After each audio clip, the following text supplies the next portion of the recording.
Hello, everyone. My name is Jared, and I'm a pharmacist. Fun fact is I'm actually a student of Mr. McNally's from way back in the day, graduated in 2006, but I'm glad to help. I'm going to try to explain something called stereochemistry to you in 2 minutes or less. So starting off with thalidomide, it was released under the brand name Contergan in the late 1950s. It was very effective, and it was prescribed for specifically morning sickness in pregnant women. Super effective, worked like a charm. Everyone wanted to be on it, so it was flying off the shelves, and it did what it was supposed to. Sadly, about the next year and several years after, the babies that were being born from these pregnant women had malformed limbs, so it has a high level of birth defects, and it was actually pulled off the market. And they had to do further investigation of why, and it has something to do with stereochemistry. And that's a fancy word for the structure and orientation of each substituent in a molecule. And in this specific case, it's something called chirality, which is a rotation of the molecule around a given atom or element. In this case, it was nitrogen.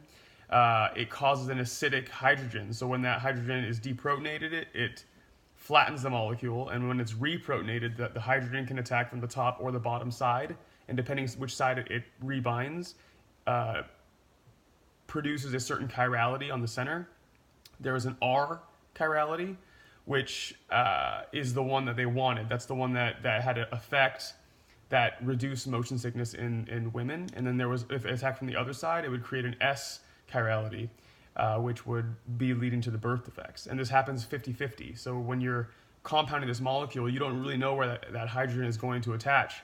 And so you're going to get both the R and the S versions. And those are called enantiomers. They're actually mirror images, much like my hand. So both hands have 4 fingers and 1 thumb. But there's no way for me to make them the same, because even if I do this and they look the same, this palm is orientated toward me, this palm is orientated toward you guys. And so that subtle difference in structure, just a mirror image, has a drastically different effect when metabolized by enzymes in the body. And whenever it is bound to the receptor of choice, the effect downstream is much different. And so it's really important to understand that. And this is a pivotal moment in science and our society where we realize that, how drastically different effects can happen from from such similar molecules. And they are, even if you had some way to produce only the R rotation, only the R enantiomer, and you would think, oh, this is all I need, I'll just give this to the pregnant women.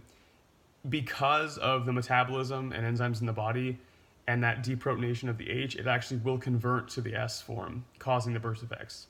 So sadly, it is just something we had to learn, and it was pulled from the market, and it actually was reapproved by the FDA in the late 1990s, almost 2000. I think it was 99 or 98.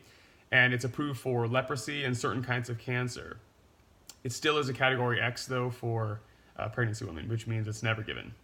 Anyway, I hope that made some form of sense. Thank you very much. Bye.